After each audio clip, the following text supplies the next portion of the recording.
साथियों नमस्कार। मैं दिनेश कुमार सरोज एक बार फिर आप सभी का स्वागत करता हूं अपने चैनल पर। मित्रों, हम लोग जो पढ़ रहे हैं वो अभी ग्लोब पढ़ रहे हैं। ग्लोब के अंतर्गत हम लोगों ने दो भागों में ग्लोब का अध्ययन किया है, पार्ट 1 के रूप में, पार्ट 2 के रूप में। आज हम लोग जो है ग्लोब का पार्ट तीसरा पढ़ेंगे, यानी कि भाग तीसरा पढ़ेंगे। और भाग तीसरे के अंतर्गत बहुत ही इम्पॉर्टेंट है ये, क्योंकि जैसे जैसे आपके भाग बढ़ते जाएंगे, जैसे जैसे आप थोड़ा आगे जाएंगे, आपको बहुत ही अच्छे अच्छे प्रश्न देखने को मिलेंगे। क्योंकि जो अक्सर करके जो प्रश्न पूछे जाते हैं वो प्रश्न देशांतर से अधिक आते हैं, जबकि जो है अक्षांश रेखाओं से कम प्रश्न आते हैं। तो धीरे धीरे हम लोग जो है अब अक्षांश रेखाओं को पढ़ते हुए जा रहे हैं देशांतर रेखाओं की तरफ।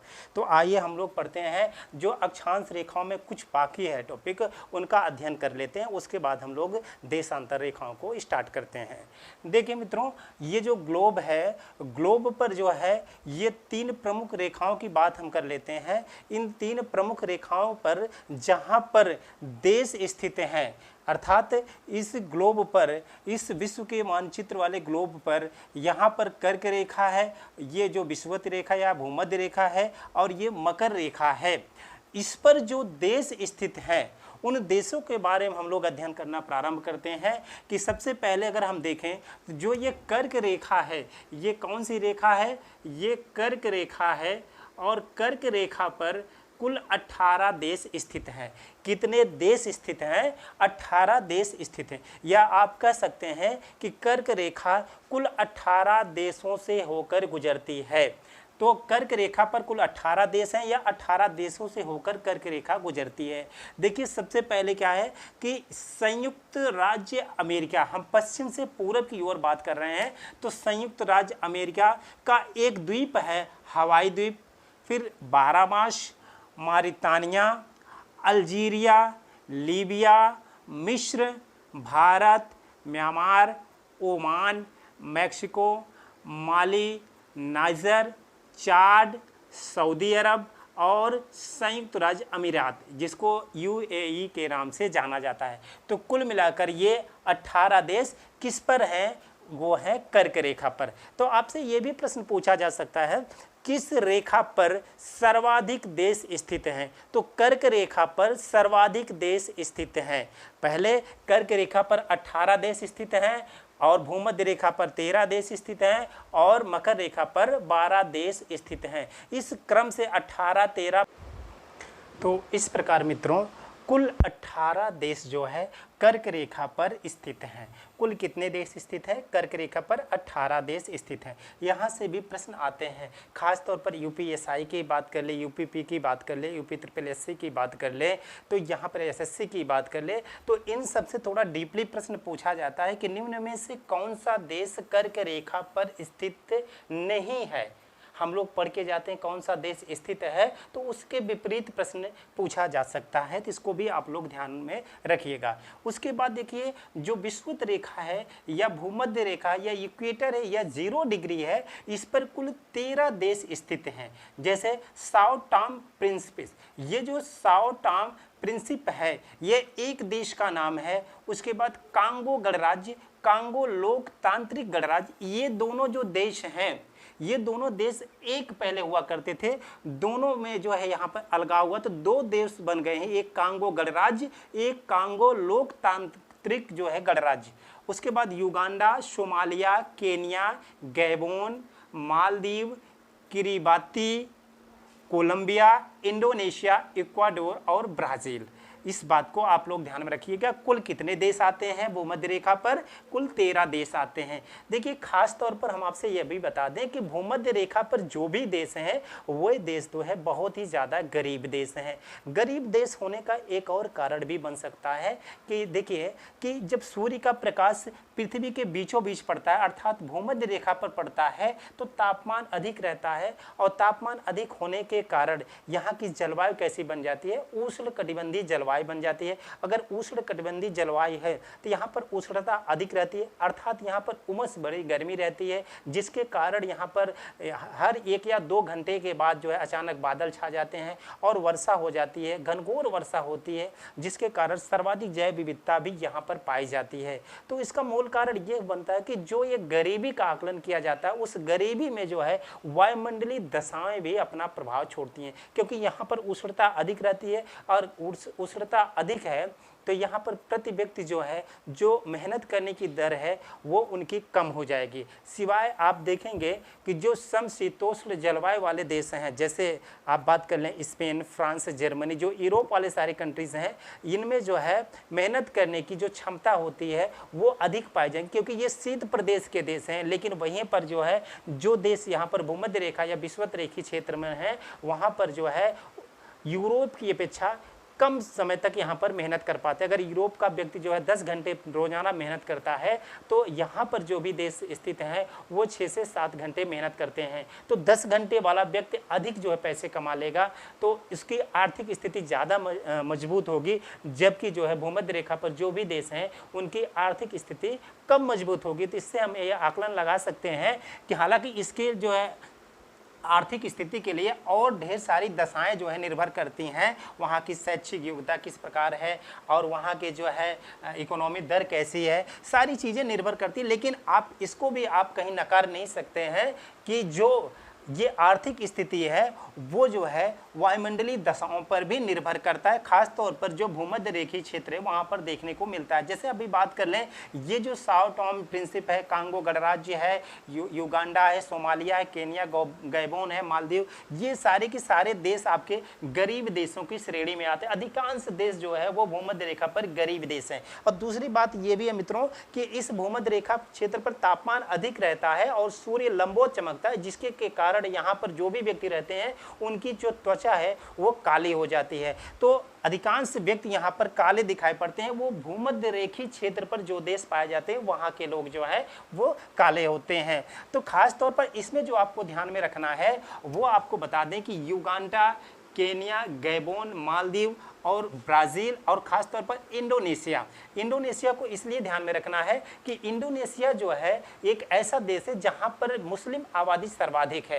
तो मुस्लिम सर्वाधिक आबादी होने के कारण इनसे भी प्रश्न पूछा जा सकता है। उसके बाद देखिए जो कि मकर रेखा है, मकर रेखा पर कुल 12 देश आते हैं। ब्राज़ील, देखिए ब्राज़ील यहाँ पर ध्यान देने लायक बात यह है कि ब्राज़ील भूमध्य रेखा पर भी पड़ता है और ब्राज़ील जो है देश वो जो है मकर रेखा दोनों में स्थित पड़ता है। अगर दक्षिणी अमेरिका की स्थिति आप देखें तो दक्षिणी अमेरिका कुछ इस तरीके से है और यहाँ पर ब्राज़ील है और ब्राज़ील से जो है ये भूमध्य रेखा भी जाती है और ब्राज़ील से जो है वो मकर रेखा भी जाती है। तो दोनों देशों में जो है ये पड़ता है, ब्राज़ील में दोनों रेखाएं पड़ती हैं, इसलिए ब्राज़ील जो है इसको ध्यान में रखिएगा कि वह कौन सा देश है जो मकर रेखा और कर्क रेखा दोनों, कर्क रेखा नहीं, जो भूमध्य रेखा है और मकर रेखा दोनों जो है रेखाएं ब्राज़ील के अंतर्गत आती हैं। तो उसके बाद पराग्वे है, अर्जेंटीना है, चिली है, फ्रेंच है, पोलिनेशिया है, बोत्सवाना है, ऑस्ट्रेलिया है, मेडागास्कर है, मोजाम्बिक है, दक्षिण अफ्रीका है, टोंगा है, नामीबिया। देखिए एक देश यहाँ पर है फ्रेंच पोलिनेशिया, जिसको फ्रांस कहा जाता है। फ्रेंच जब पोलिनेशिया आए तो समझ लीजिए ये फ्रांस की बात कर रहा है, लेकिन फ्रेंच पोलिनेशिया है, ये दक्षिणी गोलार्ध में स्थित है, मकर रेखा के ऊपर ये देश पड़ता है, न कि फ्रांस यूरोप वाला देश है। इस बात को भी ध्यान में रखिएगा आप लोग। तो इस तरीके से आप देख सकते हैं कि 18 देश कर्क रेखा पर, 13 देश जो है भूमध्य रेखा पर और 12 देश मकर रेखा पर स्थित हैं। ये देशों की जो है इस तरीके की सूची रही। उसके बाद हम लोग देखते हैं कि जो अश्व अक्षांश के बारे में ज़्यादा करके जो एग्जाम में प्रश्न पूछे जाते हैं, ये अश्व अक्षांश है क्या। तो अश्व अक्षांश के बारे में भी हम लोग जानकारी प्राप्त कर लेते हैं, क्योंकि कभी कभार जो है अश्व अक्षांश से प्रश्न आते हैं। देखिए मित्रों, अश्व अक्षांश का मतलब है, अश्व का मतलब होता है यहाँ पर हॉर्स और अक्षांश का मतलब हुआ लैटिट्यूड। और देखिए अश्व का मतलब होता है, यहाँ पर अश्व का मतलब होता है हॉर्स, जिसको अंग्रेजी में हॉर्स कहते हैं, और उसका अक्षांश का मतलब क्या हो गया, अक्षांश का मतलब होता है लैटिट्यूड। तो हॉर्स लैटिट्यूड किसे कहते हैं इसको भी हम लोगों को समझना है। हॉर्स लैटिट्यूड का मतलब ये हो गया कि यहाँ पर अश्व अक्षांश किसे कहा जाता है। देखिए अश्व का मतलब होता है घोड़ा, अश्व का क्या मतलब होता है? घोड़ा। देखिए अगर हम बात कर लें, ये जो है कर्क रेखा है और ये बीच में भूमध्य रेखा है, ये 0 डिग्री है, ये 23.5 डिग्री है और ये 23.5 डिग्री है। इसको मकर कहते हैं रेखा आप, और इसको कर्क रेखा भी कहते हैं। ये जो आपकी 3 जो है रेखाएं हैं, इन 3 रेखाओं की बात कर लें कि जब प्राचीन समय में नौका जो है उत्तरी अमेरिका से, बात कर लेते हैं, उत्तरी अमेरिका से जब नौका जो है वो जाया करती थी कहाँ पर? यूरोप के लिए। पहले तो केवल जलमार्ग ही था, तो इस पर जो है सामान भी इकट्ठे किए जाते थे, इस पर घोड़े भी, इस पर तमाम चीज़ें जो है लाद करके लोग जो है व्यापार करने के लिए एक देश से दूसरे देश के लिए रवाना होते थे। तो किस माध्यम से? ये आपके नौका के माध्यम से, बड़ी बड़ी नावें होती थी, उसके माध्यम से ये लोग जाया करते थे। लेकिन जो है अटलांटिक महासागर में एक ऐसा क्षेत्र जहाँ पर जो है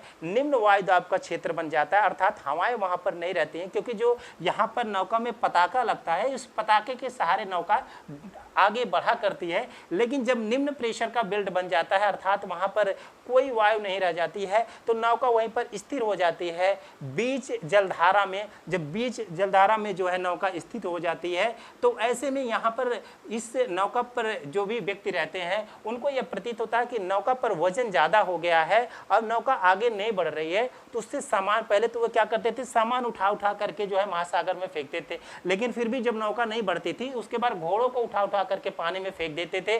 जब घोड़ों को पानी में उठा करके फेंक देते थे, तो उसके बाद नौका कुछ हल्की हो जाती थी। जब नौका कुछ हल्की हो जाती थी, तब होता क्या था कि जब ये नौका हल्की हो जाती थी, तो नौका अब धीरे धीरे जो है वो जो है प्रस्थान करने लगी आगे की तरफ। तो मित्रों 30 से 35 डिग्री के मध्य, 30 से 35 डिग्री के मध्य जो ये क्षेत्र बनता था, ये क्षेत्र जो बनता था 30 से 35 डिग्री के मध्य, ये जो क्षेत्र बनता था, इसी को कहा जाता है अश्व अक्षांश। अश्व अक्षांश इसी को कहा जाता है। जब भी आपसे प्रश्न पूछा जाए अश्व अक्षांश किसे कहा जाता है, 30 से 35 डिग्री उत्तरी और 30 से 35 डिग्री दक्षिणी अक्षांश को। ये उत्तरी अक्षांश हो गया, उत्तरी गोलार्ध में है, और ये दक्षिणी गोलार्ध में है, तो ये दक्षिणी अक्षांश हो गया। देखिए ये जो घटना हुई थी मित्रों, वो तो हुई थी केवल उत्तरी गोलार्ध में, लेकिन कहा जाता है दोनों गोलार्धों को। अब आप बात जो है आसानी से समझ गए होंगे कि अश्व अक्षांश किसे कहा जाता है। 30 से 35 डिग्री उत्तरी व दक्षिणी अक्षांश को अश्व अक्षांश के नाम से जाना जाता है। अब देखिए मित्रों, इसके अलावा और भी क्या प्रश्न बन सकते हैं। इसके अलावा ये जो कॉमन सा प्रश्न बनता है, वो कॉमन सा प्रश्न ये बनता है कि जो कर्क रेखा है, जो ये कर्क रेखा है, वो जो है भारत के बीचों बीच से होकर के गुजरी है। ये मान लेते हैं कुछ भारत है, तो भारत के बीचों बीच से कौन सी रेखा गुजरी है? कर्क रेखा। और कर्क रेखा कुल 8 राज्यों से होकर गुजरती है, 8 राज्यों से होकर गुजरती है। ये बहुत कॉमन सा प्रश्न है, 8 राज्यों से होकर गुजरती है। मगर जो प्रश्न अब बनने की प्रकृति है, जो प्रश्न बनने का तरीका है, वो अब ये नहीं पूछा जाता कि कर्क रेखा कितने राज्यों से होकर के गुजरती है, बल्कि अब ये पूछा जाता है कर्क रेखा पर गुजरने वाले राज्यों, कर्क रेखा से गुजरने वाले राज्यों का सही क्रम क्या है। तो सही क्रम की बात कर लें, हालांकि इसके लिए जो ट्रिक अपनाते हैं कि 8 राज्य कौन कौन से हैं, तो वो 8 राज्य हैं मित्र पर गमछा झाड़। तो ये ट्रिक भी बहुत पुराना हो गया, हालांकि ट्रिक पर नहीं जाना चाहिए। ट्रिक अगर आप याद कर लेते हैं तो कहीं ना कहीं आप एक क्षणिक मात्र ज्ञान प्राप्त करते हैं, क्योंकि ट्रिक जो होती है वो खुद के लिए होती है, अपने द्वारा बनाई जाती है, अपने ही फार्मूले पर काम करती है, लॉन्ग टर्म के लिए समझने के लिए नहीं है। तो ट्रिक बेस पर याद नहीं करना है। तो देखिए जो है यहाँ पर 8 राज्य जो हैं वो है गुजरात, उसके बाद जो है राजस्थान की बात कर लेते हैं, राजस्थान के बाद यहाँ पर मध्य प्रदेश की बात करते हैं, मध्य प्रदेश भी आता है, मध्य प्रदेश के बाद जो है छत्तीसगढ़ आता है, छत्तीसगढ़ के बाद जो है झारखंड आता है, और झारखंड के बाद जो है पश्चिम बंगाल आता है, और पश्चिम बंगाल के बाद जो है वो त्रिपुरा आता है, और त्रिपुरा के बाद जो है फिर क्या आता है, मिजोरम आता है। तो ये जो है 8 राज्य हैं। देखिए मित्रों, जो ये 8 राज्य हैं, इन 8 राज्यों पर जो है बार बार ये भी प्रश्न आता है कि जो 8 राज्य हैं, इन 8 राज्यों में सर्वाधिक जो क्षेत्रफल है वो सर्वाधिक क्षेत्रफल कर्क रेखा का किस पर है? तो सर्वाधिक क्षेत्रफल जो है वो मध्य प्रदेश में है। मध्य प्रदेश में सर्वाधिक है, जबकि राजस्थान में सबसे कम है। तो कर्क रेखा राजस्थान में सबसे कम गुजरती है और जबकि सर्वाधिक जो है वो मध्य प्रदेश से होकर के गुजरती है। लेकिन इसके अलावा एक और डीपली प्रश्न पूछा जाता है कि वह कौन सा जो है शहर है जो कि कर्क रेखा के बिल्कुल नजदीक है? तो त्रिपुरा की राजधानी क्या है? अगरतला। ये त्रिपुरा की राजधानी अगरतला है और अगरतला शहर जो है, ये अगरतला जो शहर है वो जो है कर्क रेखा के बिल्कुल नजदीक है। अगर पूछा जाए कि कौन सा शहर सबसे दूर है, तो सबसे शहर है सबसे दूर वाला, तो दूर वाले शहर में आप देख लीजिए उड़ीसा की राजधानी क्या है? भुवनेश्वर है। कौन सा है? भुवनेश्वर है। तो भुवनेश्वर शहर जो है वो कर्क रेखा से सबसे दूर है। इस बात को भी आप ध्यान में रखिएगा। देखिए मित्रों, उसके अलावा और भी क्या प्रश्न पूछा जा सकता है? उसके अलावा प्रश्न पूछा जा सकता है कि विषुवत रेखा की लंबाई क्या है? पिछले वीडियो में आपको बताया है कि 40,077 किलोमीटर जो है वो विषुवत रेखा की लंबाई है। और उसके बाद बात कर लें, ये जो आपके है कर्क रेखा है, वो कर्क रेखा की लंबाई अगर बात कभी कभार जो एग्जाम में जब पूछा जाए तो 36,788 किलोमीटर है। 36,788 किलोमीटर है। और जब की बात कर लें आर्कटिक जो है, जो आर्कटिक रेखा है, वो आर्कटिक रेखा की जो लंबाई है वो 17,662 किलोमीटर है। तो ये लंबाई हो गई। इधर भी बात कर लेते हैं तो जितनी लंबाई कर्क रेखा की है उतनी लंबाई मकर रेखा की भी है। तो 36,788 किलोमीटर मकर रेखा की भी लंबाई और अंटार्कटिका रेखा की लंबाई 17,662। तो ये 5 बृहद वृत्त है। इन बृहद वृत्तों में सबसे बड़ा वृत्त जो है वो कौन सा है? 0 डिग्री है, अर्थात भूमध्य रेखा है। इस बात को ध्यान में रखिएगा। कभी यह प्रश्न पूछा जा सके क्या कर्क रेखा और मकर रेखा की लंबाई बराबर है? हाँ बिल्कुल, कर्क रेखा और मकर रेखा की लंबाई बिल्कुल बराबर है। क्या आर्कटिक रेखा और अंटार्कटिका रेखा दोनों आपस में बराबर हैं? बिल्कुल दोनों आपस में बराबर हैं। तो इस तरीके से आप जान सकते हैं कि ये अक्षांश रेखाओं का रहा लेखा जोखा। अक्षांश रेखाएं जिसको अंग्रेजी में लैटिट्यूड कहते हैं, जो रेखाएं पूरब से पश्चिम की दिशा में क्षैतिज दिशा में खींची हुई हैं, पृथ्वी के समानांतर खींची गई हैं। और ये रेखाएं क्या बतलाती हैं? ये रेखाएं हमें तापमान बताती हैं। ये रेखाएं हमारे जलवायु निर्धारण में काम करती हैं। इसके बाद मित्रों हम देखते हैं कि जिस प्रकार ये अक्षांश रेखाएं हैं, उसी प्रकार से पृथ्वी पर एक और काल्पनिक रेखा खींची गई है। उस काल्पनिक रेखा को कहते हैं देशांतर रेखा। और देशांतर को जो है अंग्रेजी में कहते हैं लॉन्गिट्यूड। क्या कहते हैं? लॉन्गिट्यूड।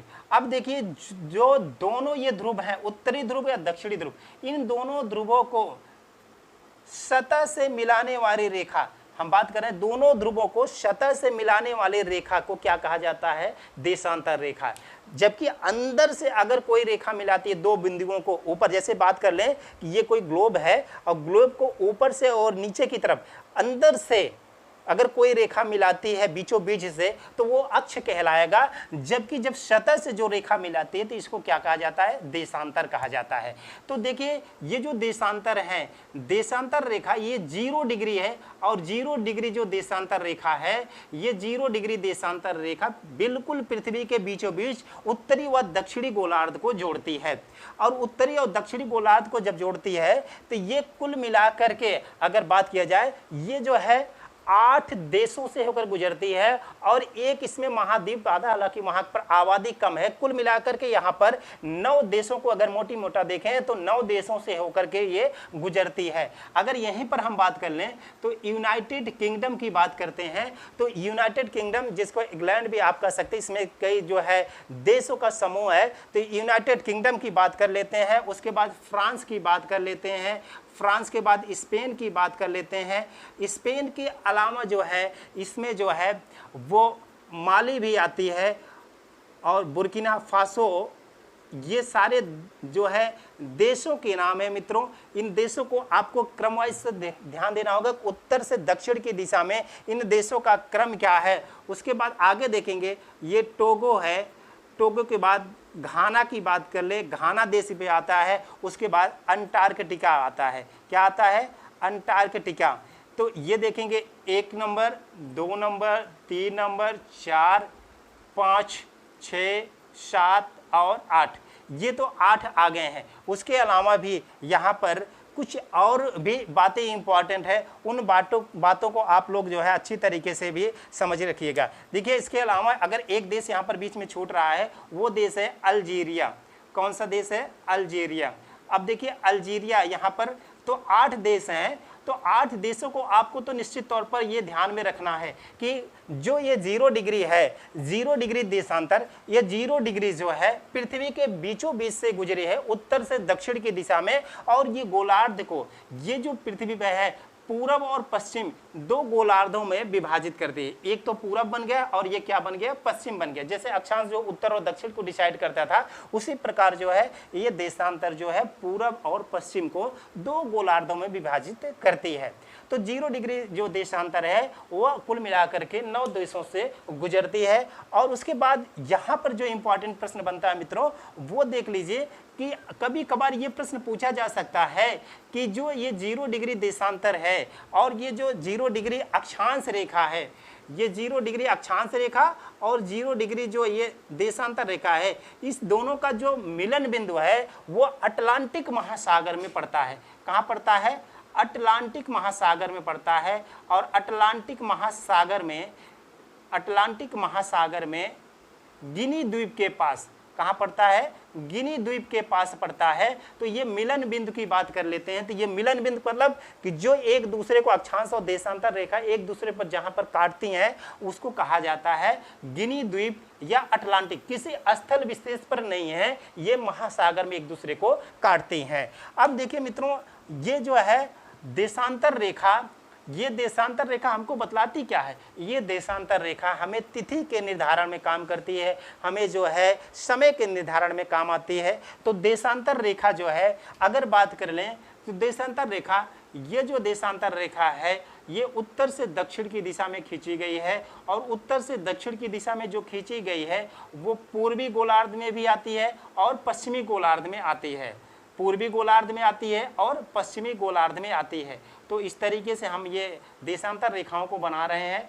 तो देखिए, इससे जो है बहुत ही अच्छे अच्छे प्रश्न आते हैं। और ख़ास तौर पर जो यूट्यूब वाले हैं, वो हमारे मित्र जो है इसको जो है पूरा डीपली अध्ययन नहीं करवाते हैं। और हम जब लोग एग्ज़ाम में बैठते हैं तो यहीं से प्रश्न आते हैं, तो हम लोग चूक जाते हैं कि प्रश्न कहाँ से आ गया है। तो देखिए मित्रों, ये हो गए देशांतर रेखा। ये जो देशांतर रेखा, बीच वाली जो रेखा है, आप ये जो बीच वाली रेखा देख रहे हैं, ये जो बीच वाली रेखा है, इसी को कहा जाता है 0 डिग्री देशांतर रेखा। इसी को कहा जाता है 0 डिग्री देशांतर रेखा। ये 0 डिग्री जो देशांतर रेखा है वो 22 अक्टूबर 1882 में एक जो है इंग्लैंड में एक जो है स्थान था, वो था ग्रीनविच नामक स्थान। उस ग्रीनविच नामक जो स्थान है उसमें एक रॉयल वेधशाला थी। उस रॉयल वेधशाला में 22 अक्टूबर को ये निर्धारित किया गया कि 0 डिग्री को जो है अंतरराष्ट्रीय समय रेखा माना जाए। क्या माना जाए? अंतरराष्ट्रीय समय रेखा माना जाए। ये अंतरराष्ट्रीय समय रेखा है, या इसे विश्व समय रेखा, या इसे जूलू समय रेखा के नाम से भी जाना जाता है। जूलू समय रेखा के नाम से जाना जाता है। क्यों जाना जाता है? क्योंकि इसी के हिसाब से विश्व के सभी देश जो है वो अपने समय का निर्धारण करते हैं।